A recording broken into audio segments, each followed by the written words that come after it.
Growing up, my family was relatively poor. We were never guaranteed basic necessities. My mother would often have to ask for grain from our neighbor just to keep us fed, and a lot of the clothes I wore had patches. I would often get picked on and discriminated against.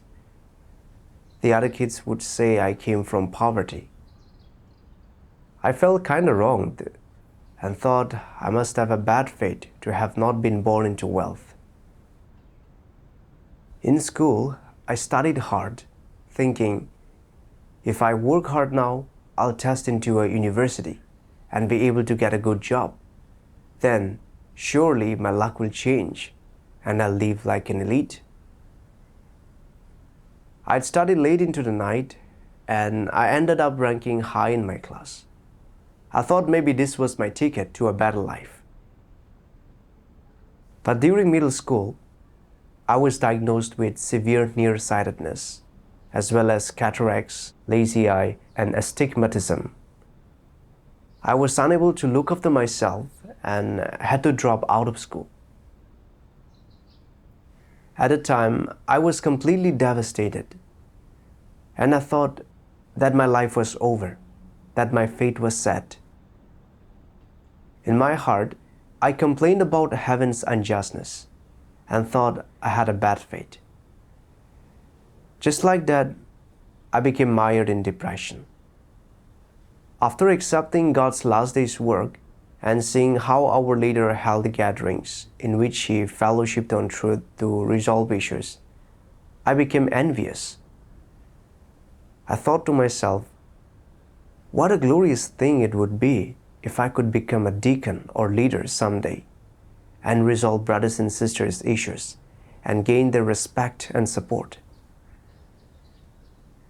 So, I put even more effort into reading God's words, accepted whatever task the church gave me, and endured hardship and difficult work, hoping that one day I too could become a leader or deacon.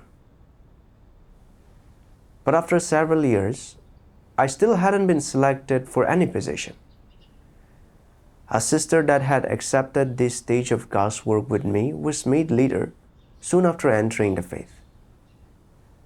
Seeing this sister fellowshipping God's words in gatherings to resolve issues, I thought to myself, we accepted this stage of the work together.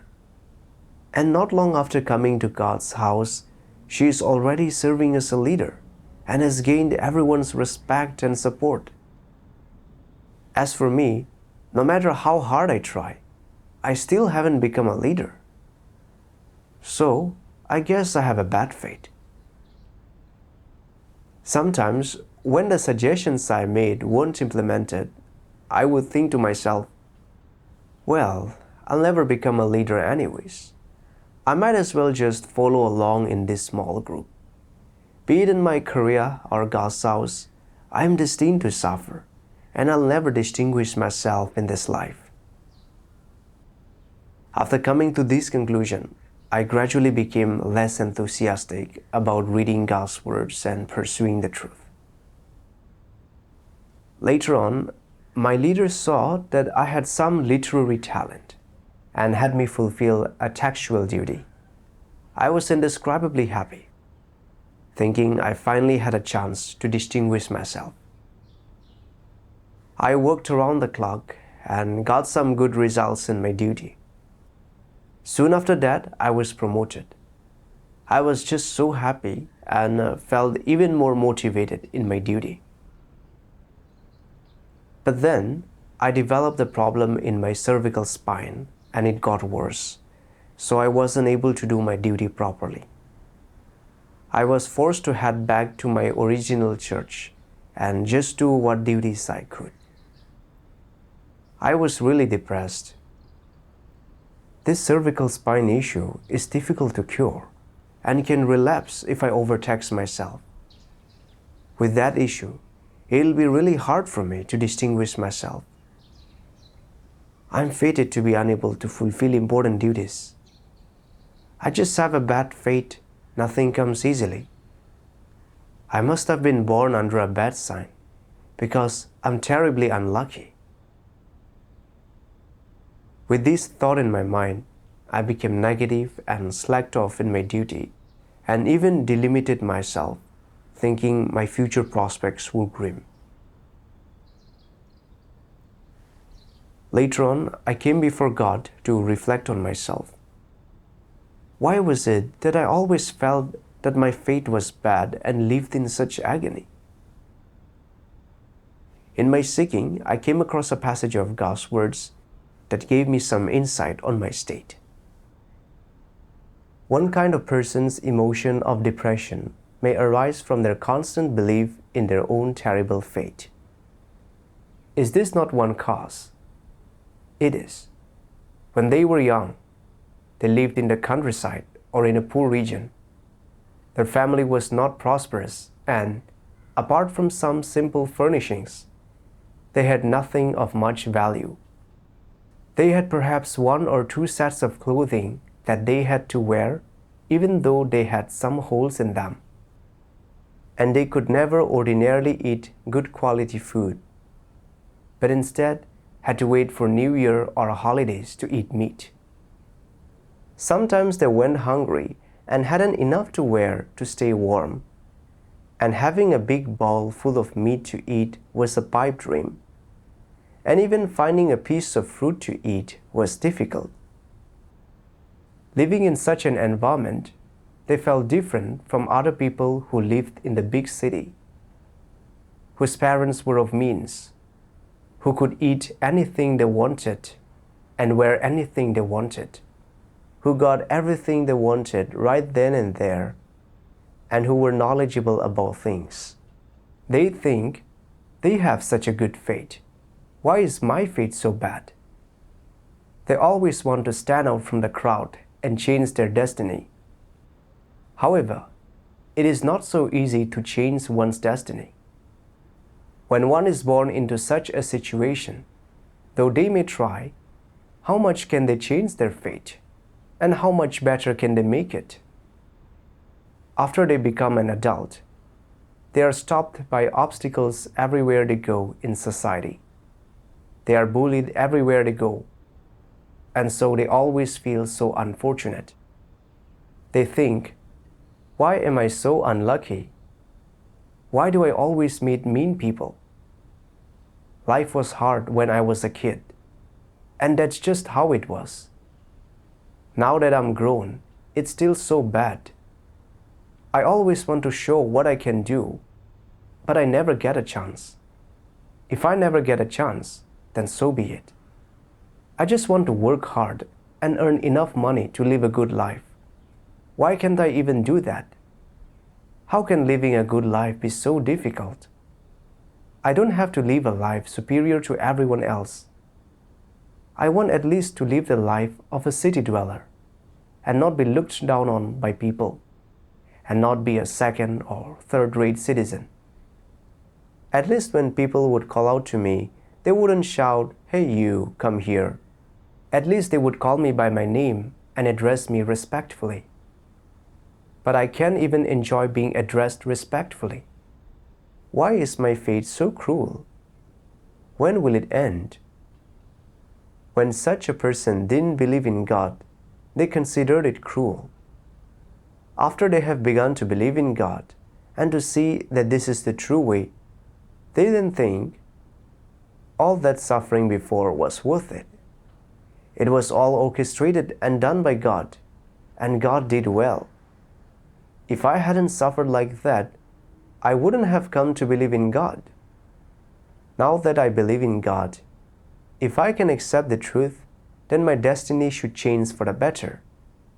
I can now live an equal life in the church with my brothers and sisters, and people call me brother or sister, and I'm addressed respectfully. I now enjoy the feeling of having the respect of others. It seems as though their destiny has changed, and it seems that they no longer suffer and they no longer have a bad fate. Once they have begun to believe in God, they set their resolve to perform their duty well in God's house. They become able to endure hardship and work hard. able to endure more than anyone else in any matter, and they strive to win the approval and esteem of most people. They think they may even be chosen to be a church leader, someone in charge, or a team leader. And won't they then be honoring their ancestors and their family? Won't they then have changed their destiny? However, reality does not quite live up to their wishes, and they become dejected and think, I've believed in God for years, and I get on very well with my brothers and sisters. But how come whenever it's time to choose a leader, someone in charge, or a team leader, it's never my turn? Is it because I look so plain, or because I haven't performed well enough, and no one has noticed me? Every time there is a vote, I may have a slight hope, and I'd be happy even to be selected as a team leader. I'm so filled with enthusiasm to repay God, but I just end up disappointed every time there is a vote, and I'm left out of it all. What's up with that? Could it be that I'm truly only able to be a mediocre person, an ordinary person, someone unremarkable my whole life? When I look back at my childhood, my youth, and my middle-aged years, this path I've trodden has always been so mediocre, and I haven't done anything noteworthy. It's not that I don't have any ambition, or that my caliber is too lacking. And it's not that I don't exert enough effort or that I can't endure hardship. I have aspirations and goals, and I can even be said to have ambition. So why is it that I can never stand out from the crowd? In the final analysis, I just have a bad fate and am destined for suffering. And this is how God has arranged things for me. The more they dwell on it, the worse they think their fate is. In the ordinary course of their duties, if they make some suggestions or express some views and always receive a rebuttal, and no one listens to them or takes them seriously, they become even more depressed, and they think, oh, my fate is so bad. Every group I'm in there is always some mean person blocking my way forward and oppressing me. No one ever takes me seriously, and I can never stand out.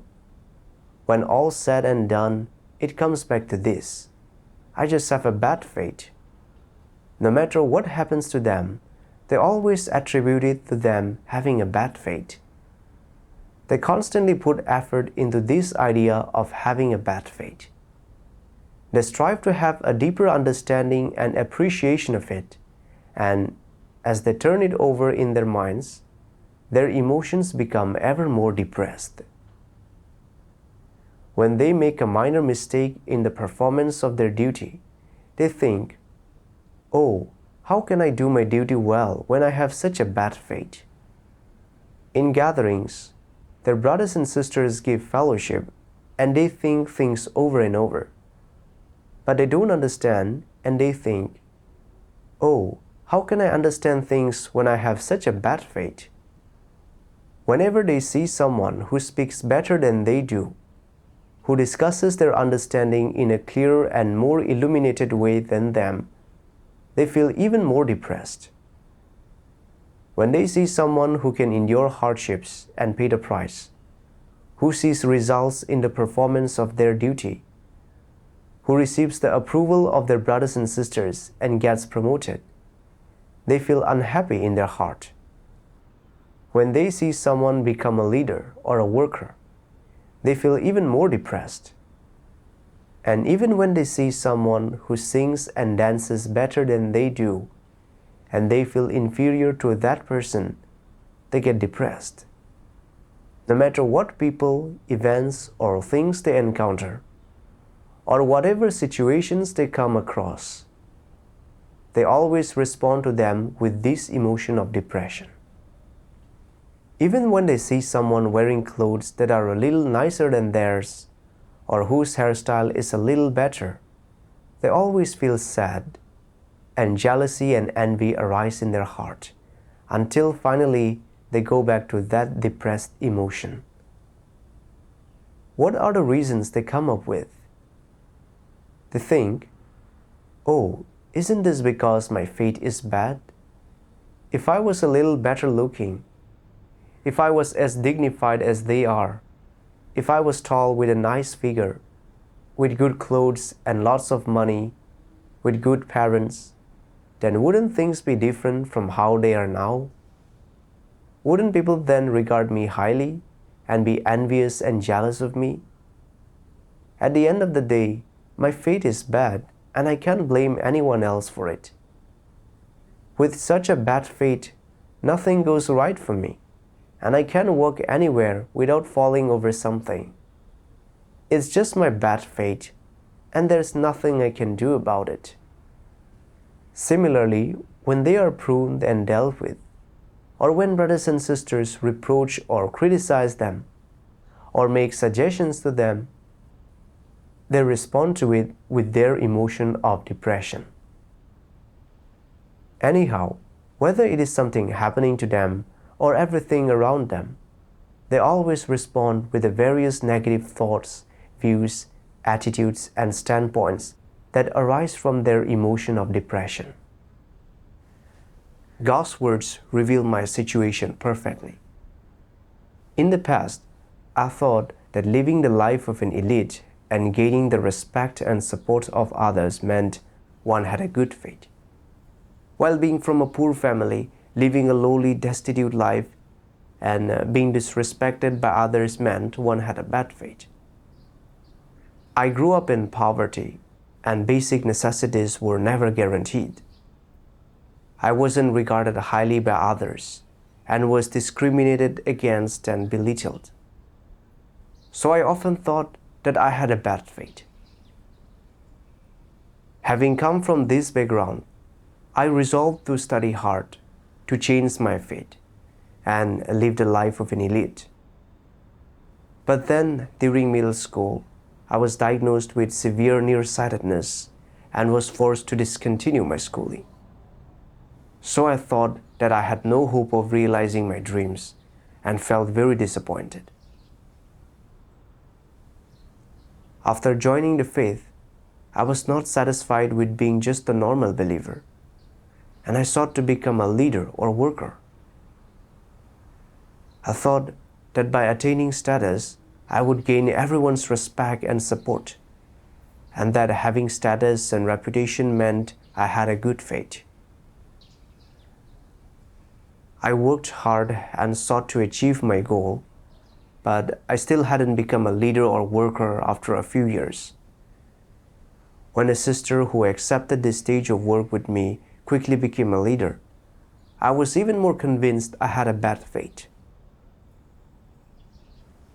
Sometimes, when my suggestions were not implemented and I failed to gain people's respect, I wouldn't dare express my views anymore and would just close myself off, silently cursing my bad fate.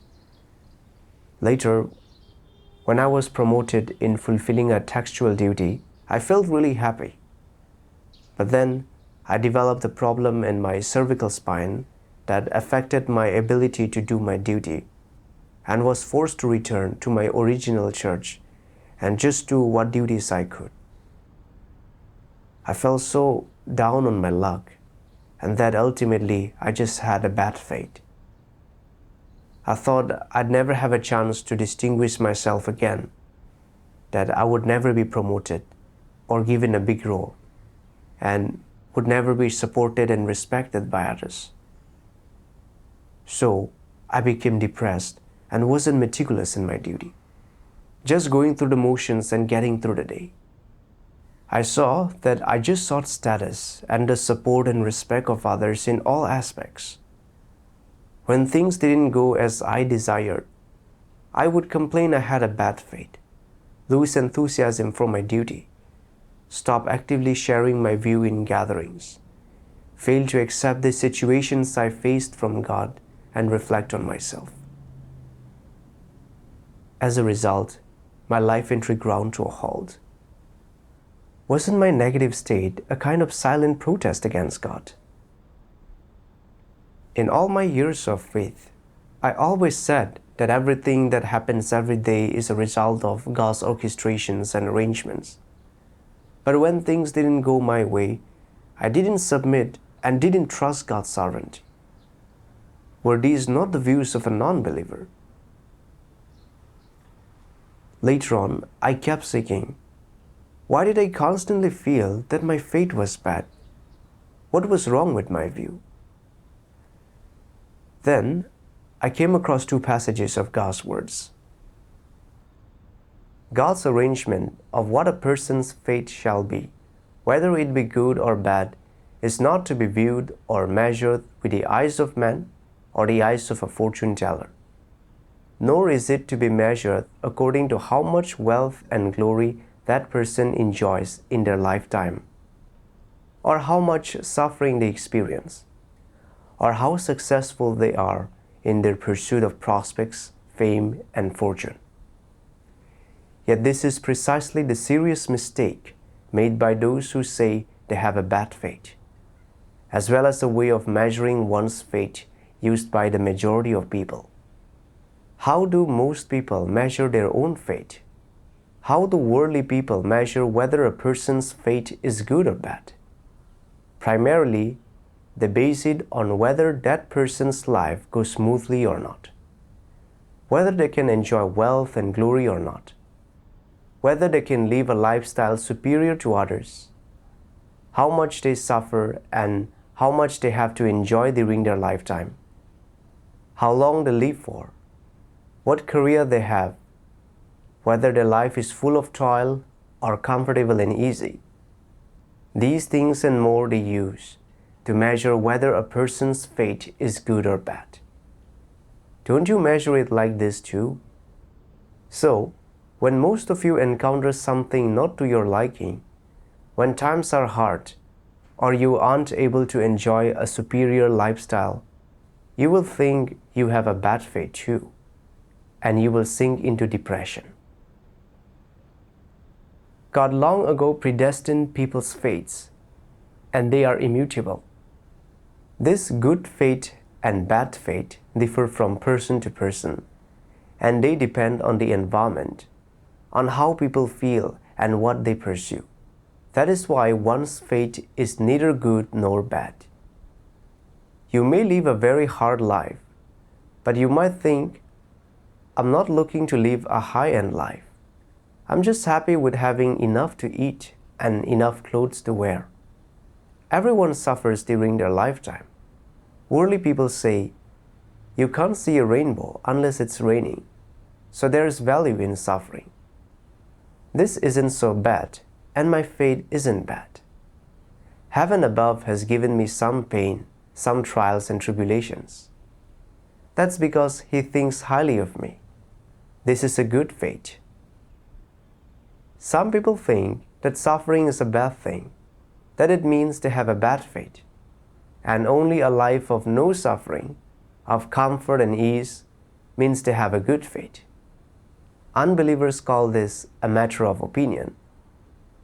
How do believers in God regard this matter of fate? Do we talk about having a good fate or a bad fate? We don't say things like this. Say you have a good fate because you believe in God. Then if you don't follow the right path in your belief, if you are punished, exposed, and cast out, then does that mean you have a good fate or a bad fate? If you don't believe in God, you cannot possibly be exposed or cast out. Unbelievers and religious people don't talk about exposing people or discerning people. And they don't talk about people being cleared out or cast out. It should mean people have a good fate when they are able to believe in God. But if they are punished in the end, does that mean then that they have a bad fate? One minute their fate is good, the next their fate is bad. So which is it? Whether someone has a good fate or not is not something that can be judged. People cannot judge this matter. It is all done by God, and everything God arranges is good. It is only that the trajectory of every individual's fate or their environment, and the people, events, and things they encounter, and the life path they experience during their lives are all different. These things differ from person to person. Every individual's living environment and the environment in which they grow, both of which are arranged for them by God, are all different. The things every individual experiences during their lives are all different. There is no so-called good fate or bad fate. God arranges it all, and it is all done by God. If we regard the matter from the perspective that it is all done by God, everything God does is good and right. It's just that from the perspective of people's predilections, feelings, and choices, some people choose to live a comfortable life, choosing to have fame and fortune, a good reputation, to have prosperity in the world and come into their own. They believe that this means they have a good fate, and that a lifetime of mediocrity and being unsuccessful, always living at the bottom of society, is a bad fate. This is how things look from the perspective of unbelievers and worldly people pursuing worldly things and seeking to live in the world. And this is how the idea of good fate and bad fate arise. The idea of good fate and bad fate only arises from human beings' narrow understanding and superficial perception of fate, and from people's judgments on how much physical suffering they endure, and how much enjoyment and fame and fortune they gain, and so on. In fact, if we look at it from the perspective of God's arrangement of and sovereignty over the fate of man, there are no such interpretations of good fate or bad fate. Isn't this accurate? If you regard the fate of man from the perspective of God's sovereignty, then everything God does is good, and it is what every individual needs. This is because cause and effect play a part in past and present lives. They are predestined by God. God holds sovereignty over them, and God plans and arranges them. Mankind has no choice. If we look at it from this standpoint, people shouldn't judge their own fate to be good or bad, right? God's words incisively pointed out the absurdity of people's viewpoint of good and bad fate. People judge their fate based on whether their lives go smoothly, whether they attain status and wealth, and whether or not they achieve fame and fortune. Making determinations based on personal preferences is an unbeliever's view and does not accord with the truth.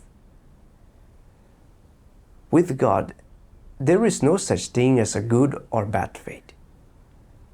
God determines people's fate based upon their previous and present life. Their fate is predetermined and arranged by God. I realized that my view was no different from an unbeliever's. My whole life I sought wealth and status, to stand out and achieve fame and fortune. I thought attaining respect and support was the sign of a good fate, whereas my average, unremarkable life, living in poverty and failing to attain respect and be taken seriously, was marked by a bad fate. I saw then that my view was mistaken and derived from Satan. This was a limited understanding of fate espoused by unbelievers. I realized that those who achieve fame and great wealth may have honor, glory, and the respect and support of others, and seemingly have a good fate. But they are spiritually empty. They suffer, feel that life is boring, and some even end up doing drugs and committing suicide. Emboldened by their own authority, some people cause trouble, commit evil, and break laws, and end up behind bars. Their reputation is ruined. Do such people really have good fates? I saw that a person's fate is not based on whether they enjoyed wealth and glory, or how much suffering they went through. God determines and arranges how wealthy or poor someone will be. God predetermines our lives based upon our needs, and all His arrangements are good. With God, there is no such thing as a good or bad fate. As for me, despite growing up in poverty, going through hardships and setbacks, and suffering quite a bit, my experiences all hardened my resolve in the face of suffering. This is an incredibly valuable ability for me in my life. What's more, I have too strong of a desire for reputation and status. If I had tested into a university and achieved fame and fortune, I would certainly get swept up in that evil trend. Would I have come before the Creator then and received God's salvation?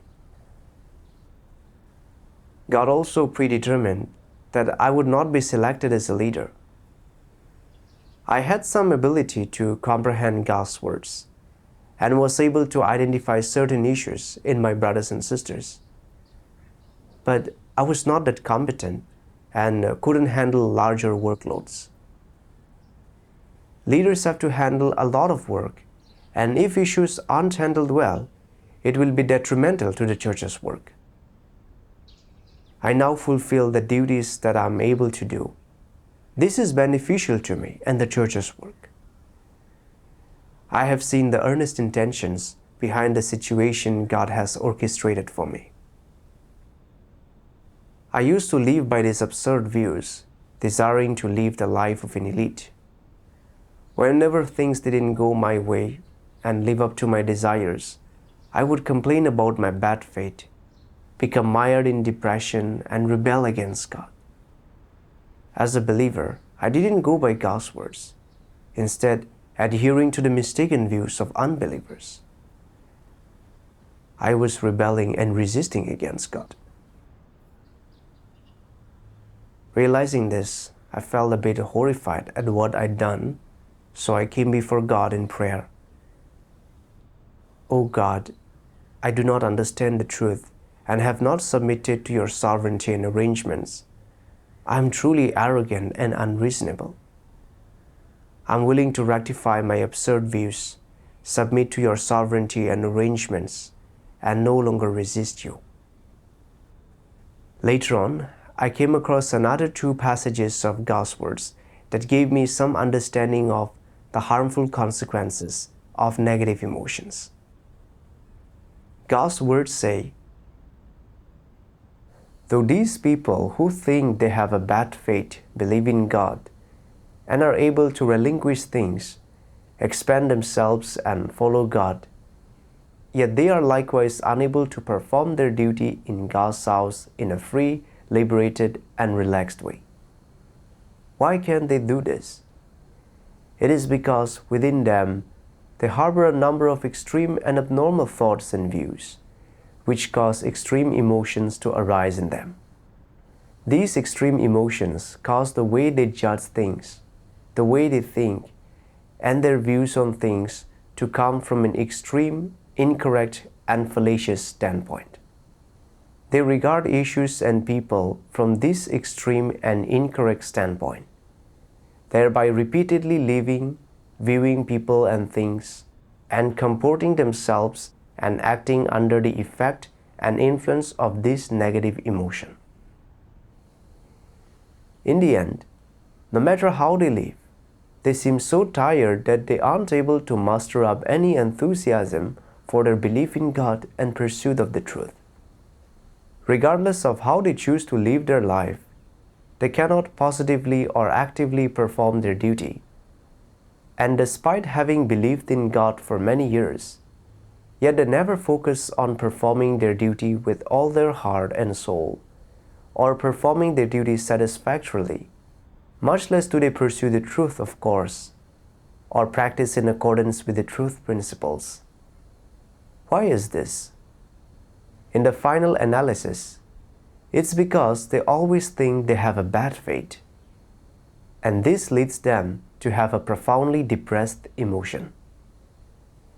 They become totally dispirited, powerless, like a walking corpse, without any vitality, exhibiting no positive or optimistic behavior, much less any determination or stamina to devote the loyalty they should devote to their duty, their responsibilities, and their obligations.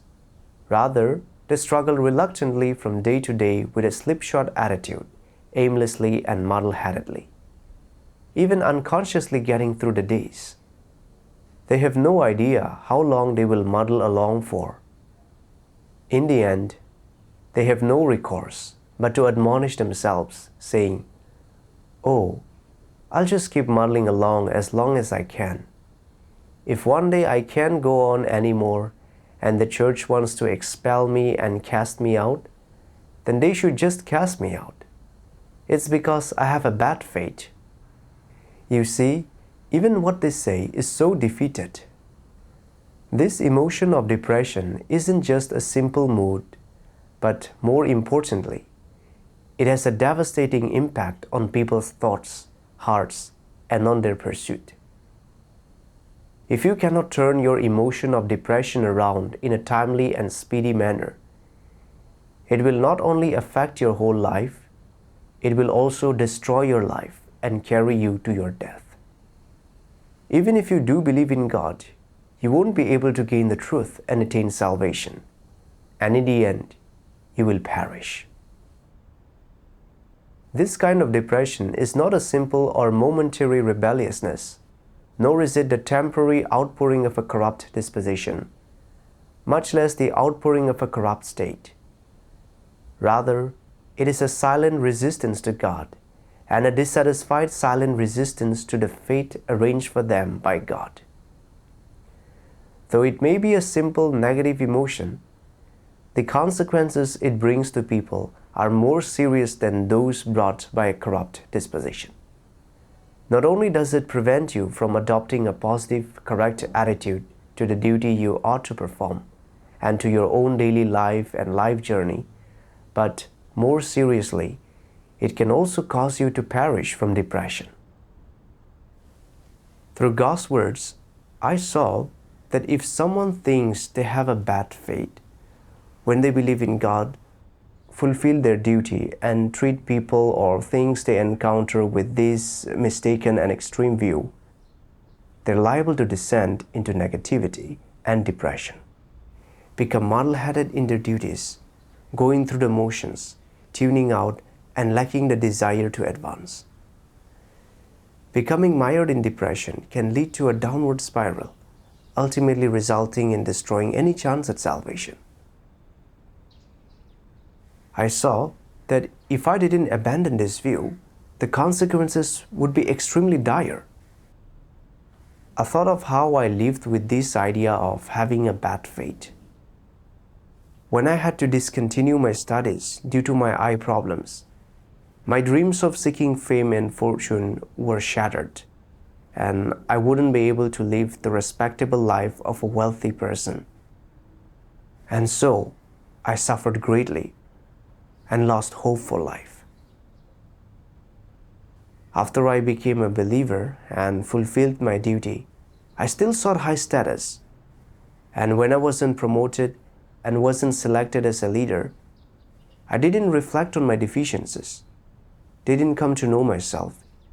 Instead, continually complaining about my bad fate and living in a negative state, unwilling to pursue the truth. Later on, when I developed the issue in my cervical spine, I thought I'd never be able to stand out in the future, and so I slacked off in my duties, resigned myself to failure, and slowly grew distant from God. I saw that this view of having a good or bad fate had tightly bound and fettered me, that I couldn't submit to God's sovereignty and arrangements, and was ever more resistant. I thought of those unbelievers who were always saying how bad their fates were. Because they were poor and powerless, lived in society's underclass, failed to attain the respect of others, and were often picked on, they did everything possible to change their fate. But when things didn't go as they hoped, they will think about ending their life. Other unbelievers spend years studying diligently, but fail to gain status or wealth and came to think they had a bad fate. Some would even become severely depressed and deranged.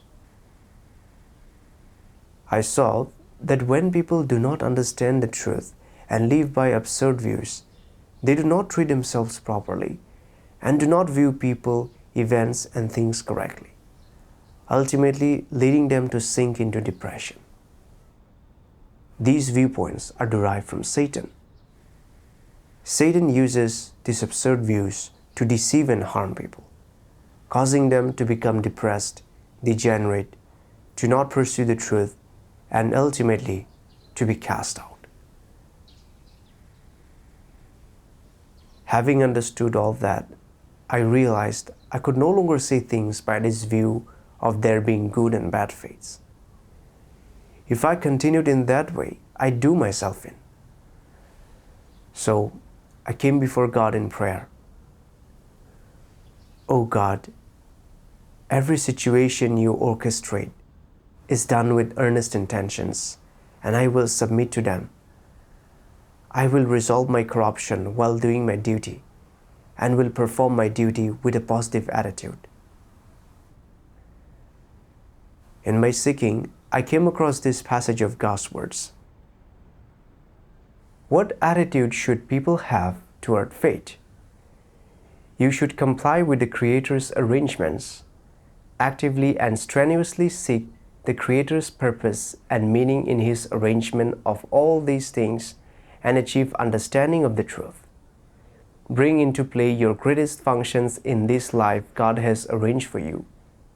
Perform the duties, responsibilities, and obligations of a created being, and make your life more meaningful and more of value, until finally the Creator is pleased with you and remembers you. Of course, what would be even better would be to attain salvation through your seeking and strenuous effort. This would be the best outcome.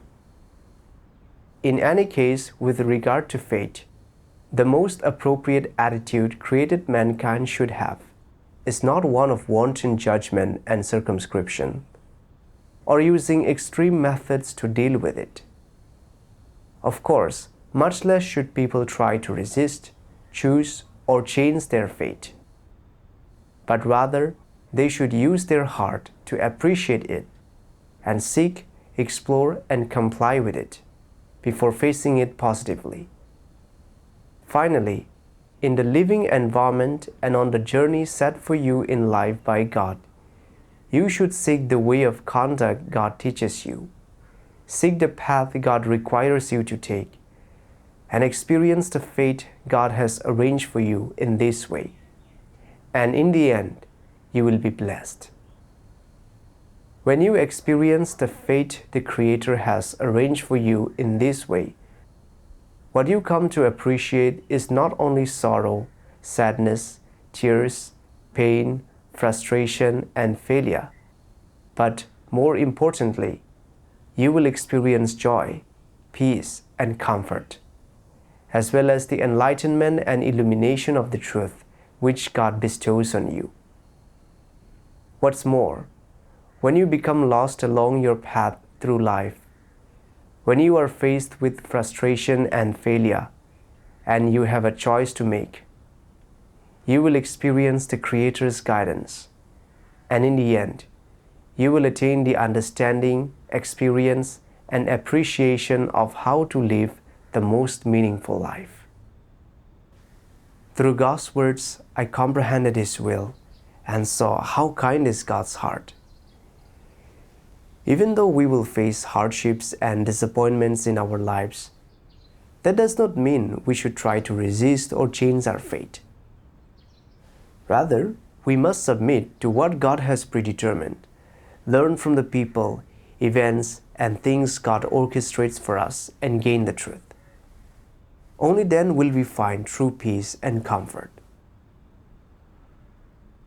I thought about how it was with God's permission that I was not selected as a leader. I did not possess good work skills and was more suited to do a single duty, to be a regular follower. That was the best position for me. Now the church has assigned me to a watering duty. Through this duty, I've read a lot of God's words about knowing His work. I've come to grasp certain principles regarding gospel spreading and discerning people. I've gained some knowledge of my corrupt disposition, and I'm now able to submit to the situations that God orchestrates for me.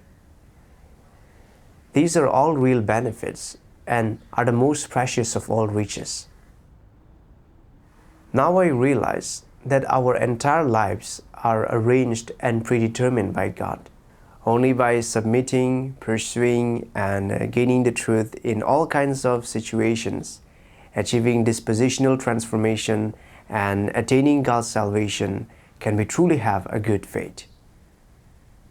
After that, I acted according to God's words, fulfilling my duty with loyalty and devotion, and reflecting on myself and learning from setbacks and failures. Practicing in this way brought me peace and joy. Recently, our leader has asked us to recommend talented brothers and sisters. And I thought to myself, it would be a proud moment to receive a promotion. I could contribute to the expansion of the kingdom gospel, and the others would certainly envy and look up to me when they heard I'd been promoted. However, the leader said to me that due to my illness, I wasn't fit to fulfill a duty that required my going out. I felt a bit depressed and complained to myself, all my brothers and sisters seem healthy, and they can be promoted and have more chance to practice, while I just have to stay at home and have no chance to stand out or attain glory. I just have a bad fate. As these thoughts began to crop up, I realized I was living in a bad state again. So I came before God in prayer and seeking. I saw these words of God. Status is not ordained for people by God. God provides people with the truth, the way, and the life, and ultimately makes them become an acceptable creature of God, a small and insignificant creature of God, not someone who has status and prestige and is revered by thousands of people. And so, no matter what perspective it is viewed from, the pursuit of status is a dead end. No matter how reasonable your excuse for pursuing status is, this path is still the wrong one and is not praised by God.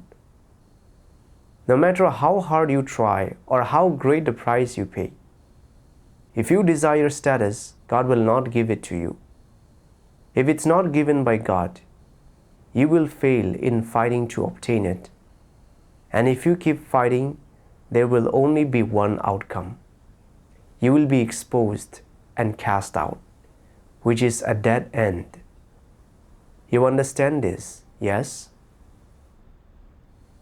After seeing the house of God cast out many antichrists and wicked people, some who pursue the truth behold the failure of the antichrists and reflect on the path taken by the antichrists. And they also reflect on and know themselves. From this, they gain an understanding of God's will, resolve to be ordinary followers, and focus on pursuing the truth and doing their duty well. Even if God says they are service doers or lowly nobodies, they are content to be someone who is lowly in God's eyes, a small and insignificant follower, but one who is ultimately called an acceptable creature by God. Only this kind of person is good, and only this kind of person is someone God will praise. Through God's words, I realized that man is just a small and insignificant creature of God that lacks any real status. As a sensible person, I should be practical and stick to my place. seek to gain the truth and transform my life disposition, as this is what God commands. If I constantly sought reputation and status, I would ultimately be cast out by God. I thought of those that I used to admire and respect as people with good faiths, like Joshua, a previous partner of mine. She was gifted, a great speaker, and was promoted to an important position. But while fulfilling her duty, she always sought reputation and status, which severely disrupted the church's work. When she was replaced, she didn't repent and was expelled for doing all kinds of evil. Her failure was a warning to me. I saw that when people don't pursue the truth and always strive for reputation and status, they will be exposed and cast out. Because I couldn't do duties that required going out due to my condition, I started complaining to myself. This was my desire for reputation and status rearing its head again. I thought I could stand out by going out to do duties, and that this would mean I had a good fate. I was still seeking reputation and status, and walking a path in opposition to God. It is God's will that I exist as His creature. No matter whether I go out or stay at home, I can always fulfill my duty and pursue the truth and dispositional transformation. I knew I should submit to God's orchestrations and earnestly fulfill my duty. Only this would put me at ease. Through this experience, I gained some knowledge of my mistaken views, and I have seen how my complaining about my supposed bad fate is rebellion against God and the refusal to submit to His sovereignty and arrangements. If I continued like that, I would lose my chance at salvation. Going forward, I am resolved to put aside my mistaken views, submit, and fulfill my duty well.